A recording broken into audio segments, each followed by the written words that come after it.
Aidit itu lahir di Bangka Belitung. Ayah dan ibunya orang Maninjau, Sumatera Barat. Ayahnya ustadz, ibunya guru ngaji di rumah.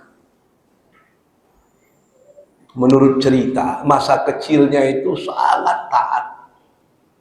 Suaranya bagus, hafalan Qur'annya banyak, sehingga di Bangka Belitung itu dia jadi tukang azan. Sayang orang dengan dia, karena keluarganya keluarga beragama. Tamat sekolah, ketika melanjutkan di Jawa itu berkenalanlah dengan pemuda-pemuda rakyat.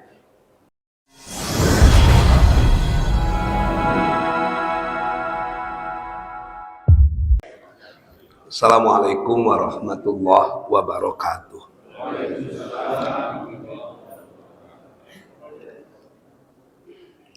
Alhamdulillahi rabbil alamin, wa bihi nasta'in ala umurid dunya waddin. Asyhadu an la ilaha illallah wa asyhadu anna Muhammadan abduhu wa rasuluh la nabiyya ba'dah. Allahumma sholli ala Muhammad wa ala ali Muhammad. Qala Allah Ta'ala fil Qur'anil Karim, A'udzu billahi minasy syaithanir rajim. Bismillahirrahmanirrahim.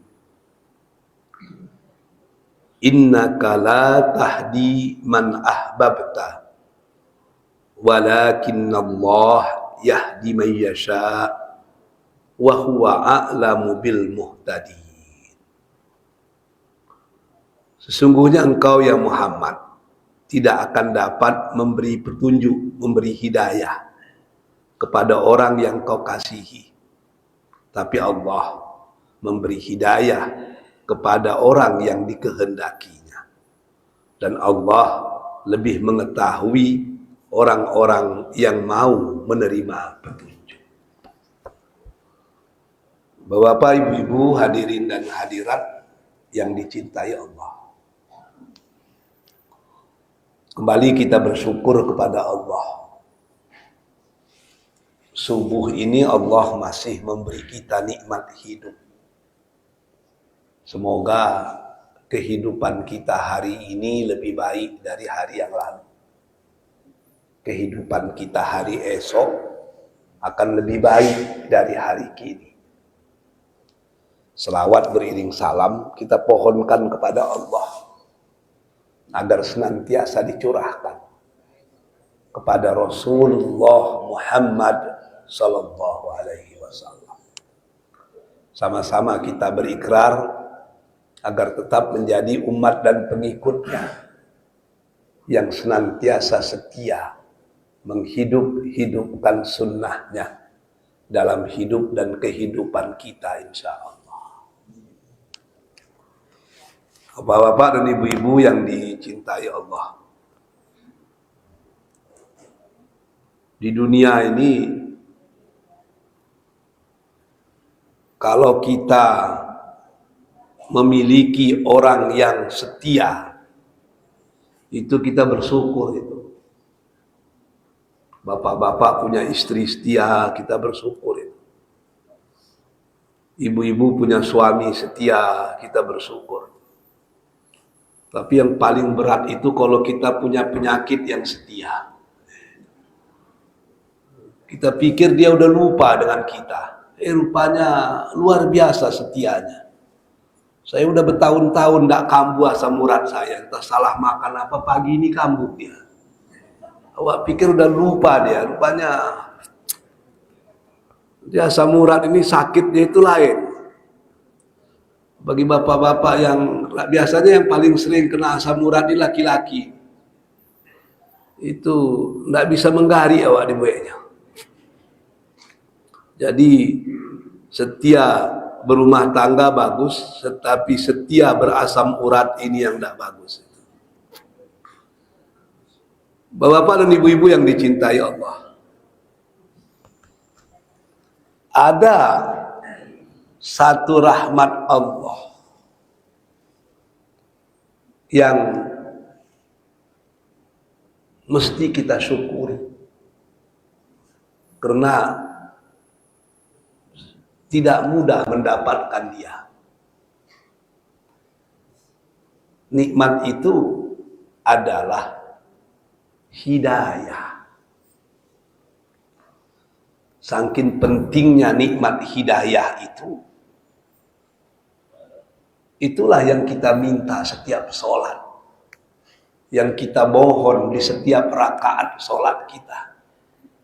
Sehari itu 17 kali kita minta kepada Allah.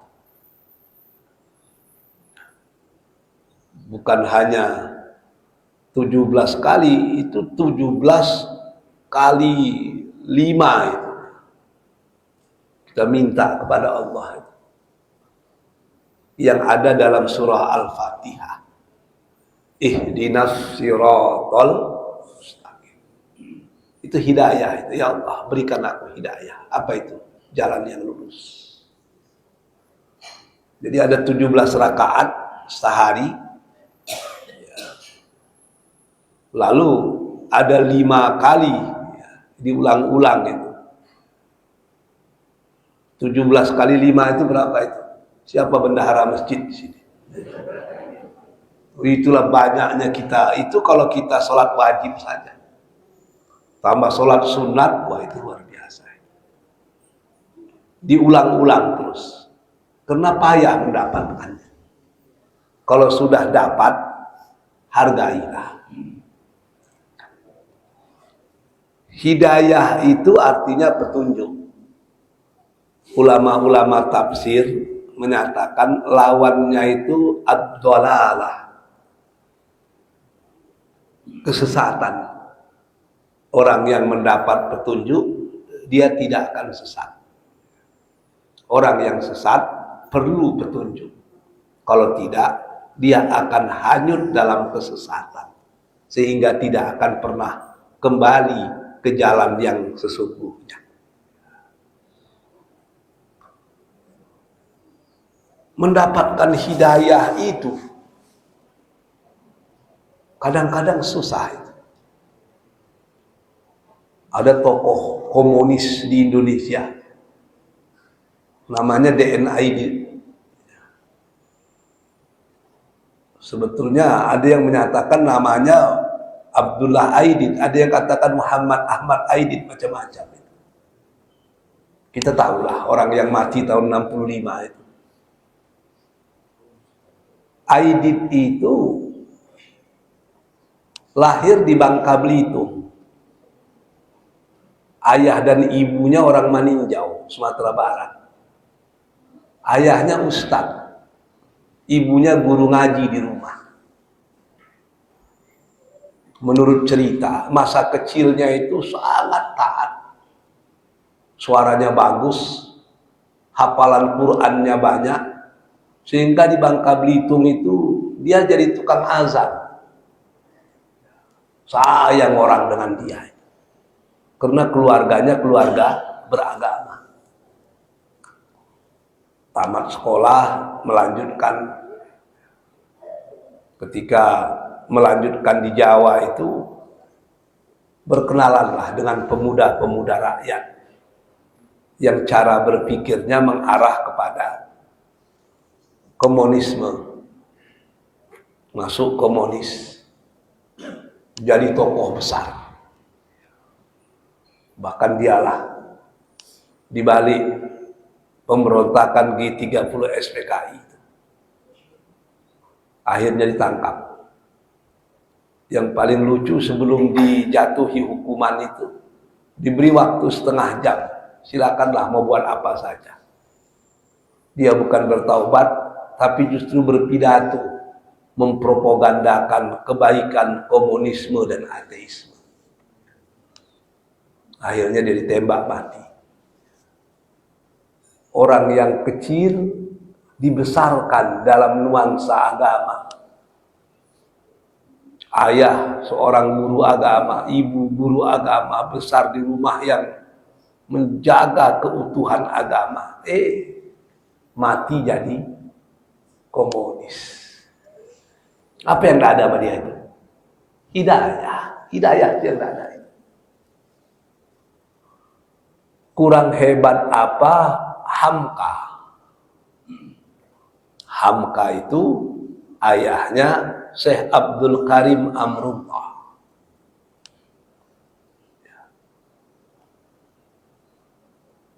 Inyaknya Syekh Amrullah. Inyak dari ayahnya Syekh Pariaman. Ulama besar semua. Hamka punya adik seayah lain ibu namanya Abdul Wadud. Abdul Wadud ini saudara seayah dengan Hamka, ya kandung juga lah namanya itu. Ketika ayahnya tua, dialah yang sibuk menjaga. Meninggal ayahnya, dia pun melanglang buana sampai ke Jerman, sampai ke Belanda. Di sana menikahlah dengan orang Belanda. Mula-mula istrinya itu masuk Islam, tapi akhirnya dia pula yang murtad. Terakhir dia pula lah yang mengajak orang masuk Kristen di kampung orang tuanya di Agam, di Bukit Tinggi sana, dan mati dalam keadaan sebagai pendeta. Coba pikir, ayah ulama besar, nenek kakek ulama besar, kakeknya ayah ulama besar, kakeknya kakek ulama besar, jadi pendeta. Itu yang kita sebut dengan hidayah. Tidak dapat. Apa kurangnya lagi itu? Hidayah itu yang tidak ada itu. Sebab kalau dilihat dari keluarga ayahnya itu, keluarga orang-orang santiang saja. Abang-abangnya orang hebat, termasuk Hamka itu orang hebat. Seayah lain ibu. Karena ayahnya Hamka ini banyak istrinya, dan itu seringkali bukan keinginannya. Dulu zaman Saiswa di Minangkabau itu ada dua jenis manusia yang banyak istrinya itu. Yang pertama kaum bangsawan, yang kedua ulama. Orang datang ke rumahnya untuk meminta dia menjadi menantu, bukan dia yang bukan dia yang mau menjadi orang sumando. Alasannya apa? Biar anak kemenakan kami besok berasal dari golongan orang-orang terhormat. Begitu itu. Maka Tuan Demang, Wali Nagari itu banyak-banyak bini. Pedagang-pedagang kaya itu banyak-banyak itu. Ayahnya Hamka juga demikian. Konon kabarnya ada yang bilang 7, ada yang bilang 9. Bercerai satu datang orang, tolonglah nikahkan anak kami. Tidak usah pikir belanja. Uang dari harta pusaka kami masih cukup membiayai anak kemenakan kami. Yang penting Tuan Haji datang kemari. Nikahlah. Balik-balik ke rumah. Itu aja deh. Kira-kira Pak Sudirman mau nggak kalau datangi orang macam itu? Pak Sudirman kan udah terikat dengan pantun Minangkabau lama. Ramo-ramo si kumbang janti, kati endah baliak bakudo. Lai teradak menambah bini, tapi badan kinilah tubuh. Habis, tidak ada lagi. Yang saya kemarin beberapa waktu yang lalu itu mengunjungi Fatani, rektornya orang alim, umur 74 tahun, namanya Profesor Dr. Ismail Fatani itu, Ismail Lutfi Al-Fatani. S1-nya di Madinah, S2-nya di Saudi, S2-nya di Riyadh, S3-nya di Madinah. Itu anti poligami. Tidak mau dia menikah banyak-banyak ini. Menikah pertama dengan sepupunya, pergi ke Madinah belajar. Mujuan nanda dapat diraih, malam nanda dapat ditulak, meninggal istri di sana. Diselesaikannya kuliahnya, dia pun balik. Sampai di kampung di Thailand itu menghibur hati dia, dinikahkan pula lah dia dengan sepupu balik. Nikah. Beberapa tahun di kampung, pergi balik sekolah ke Madinah, dibawanya istrinya. Alhamdulillah aman, dapat beberapa orang anak, pulang balik ke Fatani, hidupkan pesantren macam-macam. Akhirnya mendirikan universitas, namanya Al-Jami'ah Al-Fatani, Universitas Fatani. Dia menjadi rektor. Yang membuat dia poligami itu aneh.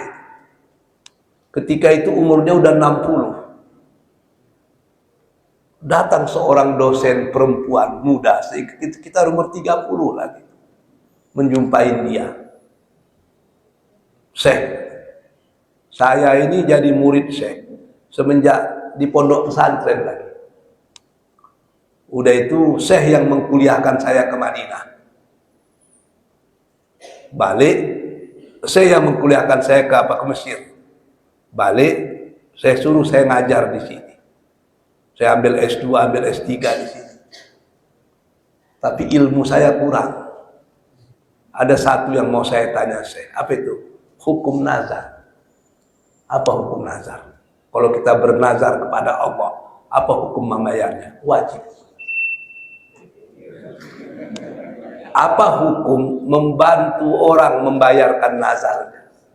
Orang bernazar tapi ada kaitan dengan kita. Apa hukumnya? Oh, kita wajib membantu. Itulah Syekh. Ketika saya di pondok dulu, saya bernazar, kalaupun saya menikah, saya hanya menikah dengan Syekh. Jarak umur lebih 20 tahun itu. Pemenung Syekh tadi. Akhirnya menikah. Saya dapat cerita itu langsung dari wakil rektor 2-nya. Karena dia masih hidup, saya masih hidup, Syekh Ismail Lutfi Al-Fatani masih hidup, maka hadis ini mutawatir.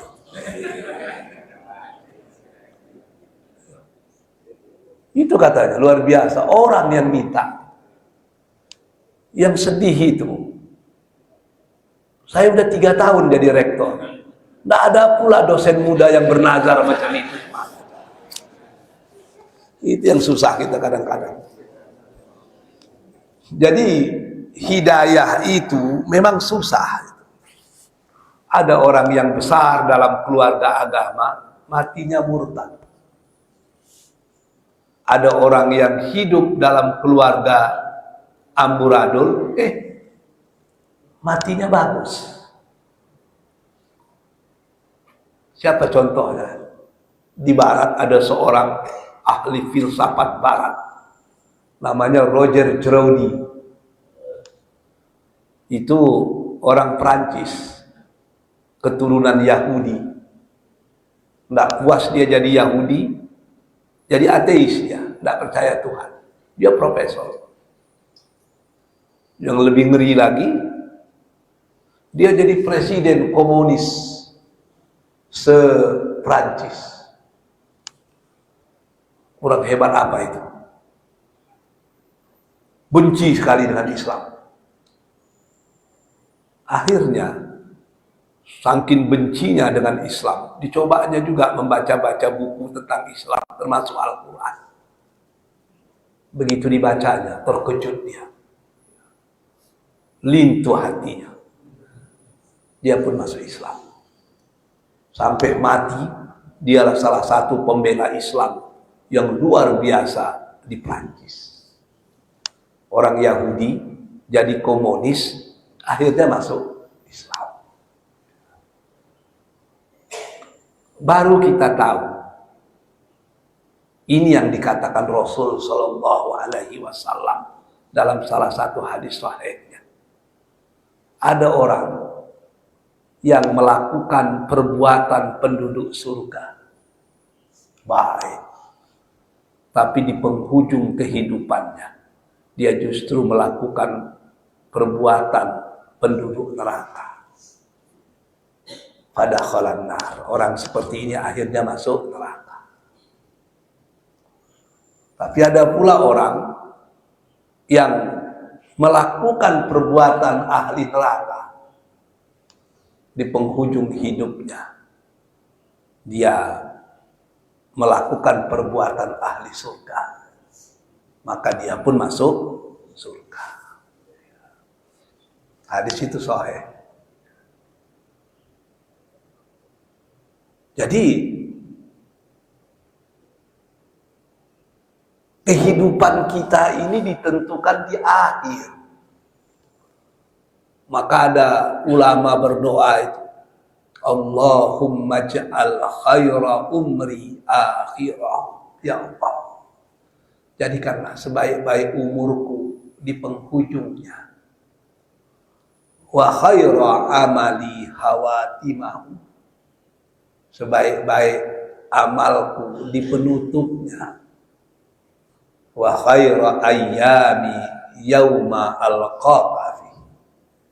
Dan sebaik-baik hariku di saat aku bertemu denganmu. Jadi ini yang menceritakan bahwa yang paling penting itu penutup. Saya pernah ada acara ke Sumatera Barat, jumpa dengan kawan. Kebetulan pagi itu hari Ahad. Saya datang ke rumahnya, dia sedang menonton GP ini. Apa namanya itu? Lomba motor besar itu. Motor GP itu. Pakai motor itu. Saya suka juga nonton, tapi tidaklah sampai kepada level yang mengkhawatirkan. Menikmati saja. Waktu itu sedang berlomba di 3 teratas itu, Rossi, Lorenzo dengan Marquez. Sedang berlomba, potong-memotong.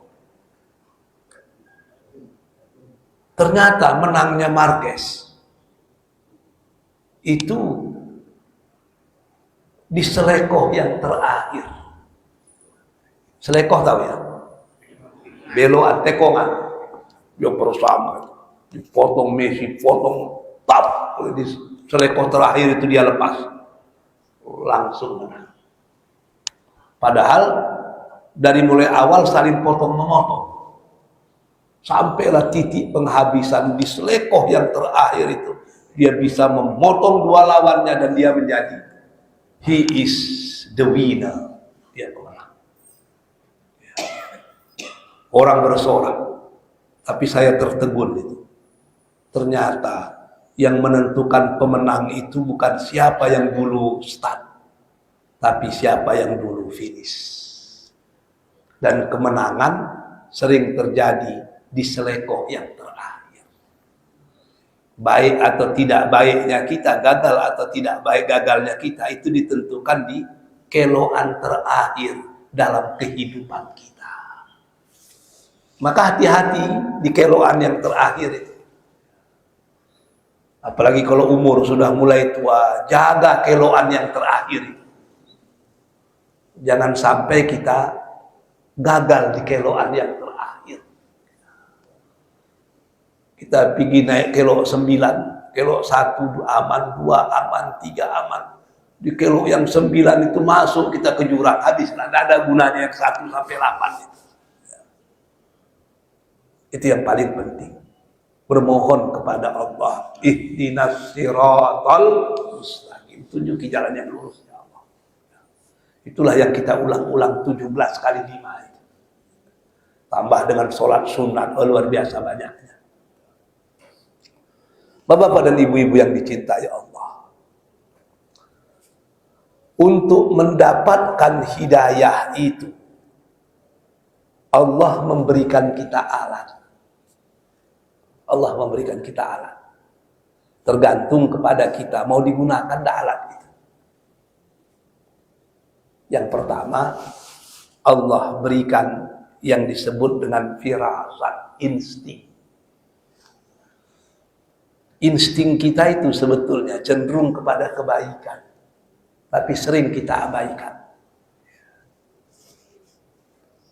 Kita tengok ada orang membantu orang lain, tidak usah kita pikirkan, insting kita udah tahu itu, kalau itu bagus. Makanya dimanapun manusia di dunia ini, itu instingnya sama. Tengoklah film India. Pencuri itu menurut film India baik atau betul? Baik atau salah? Salah. Buka film Cina sama saja. Buka film Korea begitu juga. Buka film Barat begitu juga. Ternyata insting manusia itu sama. Yang jahat itu tetap jahat. Insting itu atau dalam bahasa kita firasat itu tidak perlu dipelajari, dia muncul tiba-tiba. Ibu-ibu dulu menyusukan anak. Ada ibu-ibu ajar kepada bayi ibu-ibu. Kalau nanti lapar menangis ya. Kalau nanti kencing menangis. Kalau udah kenyang tidur. Ada kita ajarin. Enggak, otomatis itu. Begitu dia lapar menjerit-jerit. Begitu dia ngompol, dia nangis lagi. Begitu dia udah kenyang, udah tenang, dia tidur sendiri. Itu yang disebut dengan insting. Saya di rumah piara ayam sekarang, ayam mutiara. Ribut luar biasa itu. Kecil, besar. Tidak ada saya ajari melompat sampai ke tempat yang tinggi itu. Ayah dan maknya pun tidak ada saya tengok mengajari. Dengan tiba-tiba dia pandai sendiri. Siapalah yang mengajari? Anak kambing ada yang diajari induknya menyusu itu. Atau ada kursus kambing untuk menyusu ke induknya, kan ada. Pandai sendiri. Itu yang insting. Tapi kadang insting tidak cukup. Allah berikan alat yang kedua yang disebut dengan al-hawas. Apa itu al-hawas? Panca indera. Mata disuruh melihat sehingga tahu mana yang betul, mana yang salah. Telinga disuruh mendengar sehingga tahu mana yang betul, mana yang salah. Diberikan panca indera kepada kita. Kita boleh berguru dengan panca indera itu. Berguru dengan alam. Alam takabang jadi. Allah berikan itu panca indera. Sehingga ketika ditanya orang kepada Luqmanul Hakim, Luqman ahli hikmah, dari mana kau belajar adab? Dia bilang, aku belajar adab dari mereka yang biadab. Kok begitu? Dengan melihat yang biadab, aku tahu bagaimana yang beradab. Artinya matanya digunakan untuk mencari kebenaran. Tapi panca indera pun tidak cukup. Karena kita sering salah dengan panca indera. Apalagi kalau melihat orang politik, sakit kepala kita itu. Orang politik itu gagal panca indera memahami tingkatan tindak tanduknya. Biasanya orang senyum itu suka. Orang marah itu benci. Di dunia politik tidak ada itu. Marah belum tentu benci. Senyum belum tentu suka. Gagal panca indera. Makanya hidup berpolitik ini tidak usah terlalu bingung bapak-bapak. Ini ada pemilihan wali kota, pemilihan gubernur, pilih aja lah. berdasarkan suara hati masing-masing. Nggak usahlah berkelahi gara-gara itu. Kita berkelahi di bawah, habis pemilu dia peluk-pelukan di atas itu. Kita yang mabuk dibuatnya. Yakini ini yang saya pilih. Pilihan saya ini saya pertanggungjawabkan di depan Allah. Allahu Akbar, Bismillah. Siapa yang mau dipilih itu terserah bapak-bapak dan ibu-ibu itu. Tapi ingat, apapun pilihan itu dipertanggungjawabkan. Tapi dunia politik ini memang dunia yang sakit kepala kita itu. Mata itu sering salah. Matahari itu kita lihat dari sini sebesar bola pingpong. Tapi kalau kita ke matahari kira-kira besarnya berapa itu? Kayu yang lurus kita masukkan ke dalam air, lurus atau bengkok deh? Bengkok. Padahal dia lurus. Apa penyebabnya? Ada hukum antara mata dengan air yang membuat yang lurus itu bisa jadi bengkok. Senyum bukan berarti suka, bisa kasihan. Di zaman Baghdad, di cerita 1001 malam itu, ada seorang pengemis muda bertemu dengan rombongan tuan putri naik kuda, naik kereta kencana. Dia melihat ke atas, tuan putri pun melihat ke dia. Mata beradu dengan mata. Tuan putri itu tersenyum. Rombongan pun berlalu. Oh, anak muda ini gila kebayang. Dibilangnya, nampaknya tuan putri sudah jatuh cinta padaku. Dia pun ingin bertemu. Demi orang yang dicintai, apapun dilakukan. Mencuri masuk dia ke istana tuan putri itu. Ketangkap. Ketika ketangkap, kenapa kau kemari? Kata pemuda itu, aku ingin bertemu dengan tuan putri. Kenapa? Aku mencintainya dan dia pun mencintaiku. Dari mana kau tahu? Ketika bertemu kemarin, dia melihat aku sedang duduk di tempat aku biasa duduk, dia tersenyum. Bukankah senyum berarti suka? Lalu dibawa ke dunia persidangan, raja pun tidak enak. Apa betul tuan putri ini jatuh cinta dengan pengemis muda ini? Tanyalah tuan putri itu, apa betul kau cinta dengan pemuda ini? Enggak. Terkejut belum laki-laki tadi. Tapi kenapa kau tersenyum? Aku senyum bukan berarti suka, tapi senyumku itu bermakna aku kasihan melihat engkau masih muda sudah jadi pengemis. Akhirnya dihukum mati dia. Jadi bapak-bapak kalau ada orang senyum dengan bapak, jangan jatuhlah ke dalam dunia khayalan yang terlalu tinggi. Mungkin ibu orang mencari awak. Mata sering salah. Mata sering salah. Saya juga pernah macam itu. Tahun berapa itu? Tahun 92, 93 itu.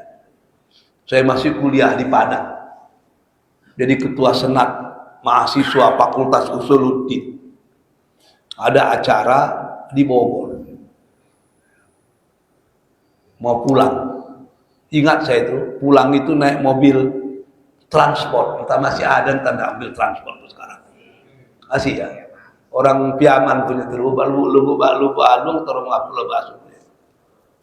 Semua yang bagus waktu itu ANS, ada NPM, ada Gumarang Jaya, macam-macam lah. Naik transport. Biasanya kami naik di jalan supaya murah. Karena ini acara resmi, maka tiketnya harus ada sebagai pelaporan. Kalau kita betul-betul naik bus. Kalau naik di jalan kan nggak ada tiket. Saya naik dari Bogor itu. Di Bogor itu setiap anak SMA lalu, saya udah kuliah, yang perempuan-perempuan itu kan cantik-cantik orang Bogor itu. Senyum nengok saya, senyum. Kebetulan ada tukang koran itu orang Batak itu. Karena saya bisa bahasa Batak, saya bilang sama dia, oh kok Ramah-ramah kali orang Bogor ini, kenapa? Setiap nengok aku senyum. Iyalah lain, kenapa? Resletingmu tuh muka itu kan. Wah. Rupanya orang senyum mengejeknya dia rupanya. Jadi hati-hati gitu. Mata sering salah. Demikian juga dalam mencari kebenaran.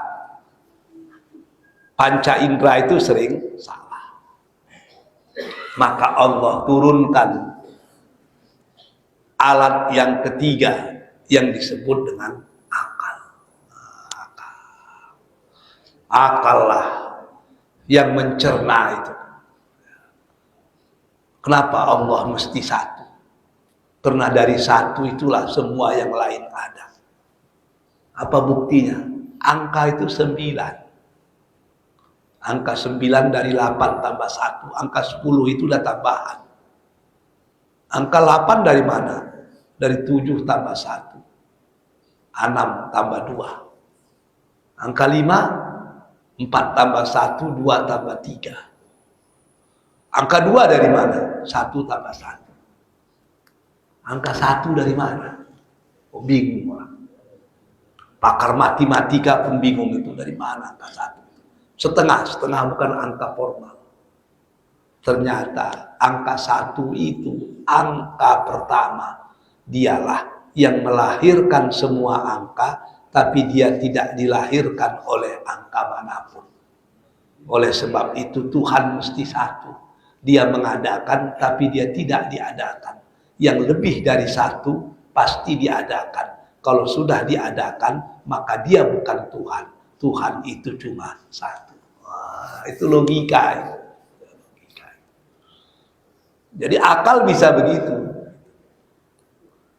Tapi ternyata akal pun punya keterbatasan. Apa bisa dengan akal kita memahami tentang kiamat? Apa bisa dengan akal kita memahami tentang azab kubur? Tidak ada itu. Menurut akal sudah tidak mungkin. Orang mati ya matilah. Kalau menurut hadis baru beberapa langkah kita pergi, malaikat sudah mulai menyoal siasat kita. Kalau diletakkan kamera di dalam kubur itu, datang nggak malaikat waktu itu? Ya enggak. Jadi akal juga terbatas. Akal pun sering salah. Para koruptor itu kira-kira punya akal atau tidak itu? Semakin canggih akalnya, semakin tinggi pula tingkat korupsinya itu. Ternyata akal pun gagal sampai kepada kebenaran. Allah turunkan yang keempat. Apa itu? Agama. Yang bahasa kita disebut dengan wahyu. Apa guna wahyu itu? Membimbing akal. Agar akal itu punya tempat untuk mencantolkan kebenaran. Tanpa agama, semua orang menganggap dirinya benar. Orang Batak bilang dialah paling benar itu. Orang Jawa dia bilang paling benar. Orang Minang begitu juga. Orang Sunda begitu juga. Orang Melayu begitu juga. Mereka lah yang paling benar. Lalu semua itu ditutup oleh wahyu. Inna akramakum indallahi atqakum. Bukan Batak yang hebat, bukan Minang yang hebat, bukan Melayu, bukan Jawa. Tapi yang hebat apa? Yang bertakwa. Selesai itu. Selesai. Kalau wahyu sudah ngomong begitu, akal tidak usah lagi memprotes. So akal tidak akan pernah sampai ke sana. Jadi akal mesti disempurnakan oleh wahyu. Apa yang dikatakan wahyu benar, itulah benar. Akal cukup berkata sami'na wa ata'na. Tapi ternyata wahyu pun tidak cukup. Banyak orang yang bergelimangan dengan wahyu, tapi wahyu itu tidak bermanfaat untuk dia. Contoh, Abu Thalib, dia hidup lama dengan Rasulullah, dibelanya Rasulullah. Sehari pun tidak pernah berpisah dengan Rasulullah. Dia mempersaksikan sendiri wahyu itu datang. Masuk Islam Abu Thalib? Nah. Apalagi yang kurang itu? Dia punya insting, dia punya panca indera, dia punya akal, dia lihat betul wahyu itu, tapi tidak beriman. Apa yang tidak ada dengan dia? Ini hidayah tadi. Itu yang tidak ada bagi dia. Sehingga dia mati dalam keadaan kafir. Walaupun dia sangat baik kepada Islam. Sampai-sampai ketika dia meninggal dunia, sebelum dia meninggal dunia, Rasul itu mati-matian meminta dia untuk bersyahadat. Tapi dia tak mau. Aku malu dengan paman-pamanmu yang lain. Biarlah aku mati dalam agama nenek moyang kami. Sebelum dia meninggal dikumpulkannya anak-anaknya. Ada Ali, ada Ja'far, ada Fatimah, macam-macam anaknya itu muncul. Kalian setelah aku mati nanti, kalian ikutilah sepupu kalian Muhammad. Dia membawa kalian kepada yang benar. Anaknya disuruhnya Islam semua, yang dia tidak. Karena malu kalau dia lari dari ajaran agama nenek moyang dia.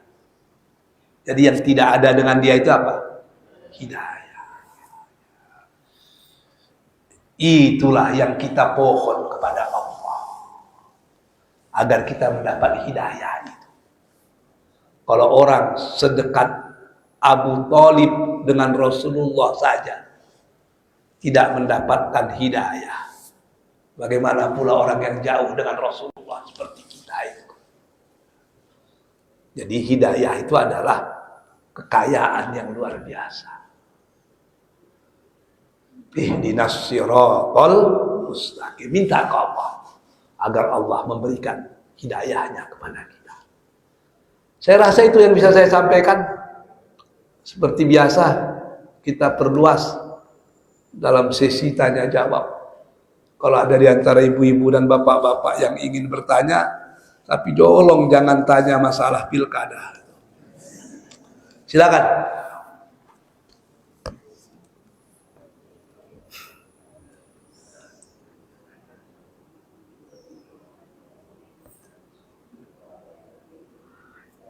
Silakan.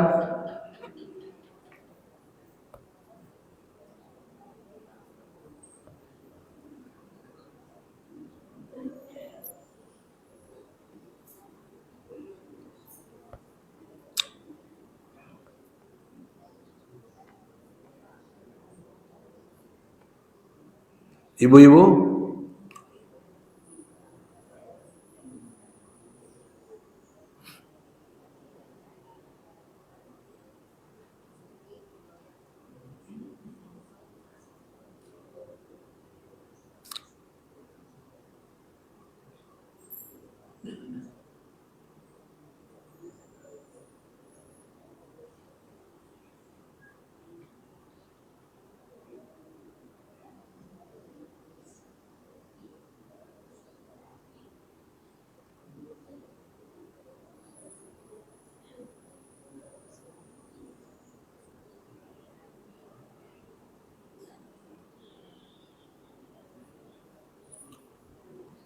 karena tidak ada, saya rasa cukup sekianlah. Wabillahi taufiq wal hidayah. Assalamualaikum warahmatullahi wabarakatuh.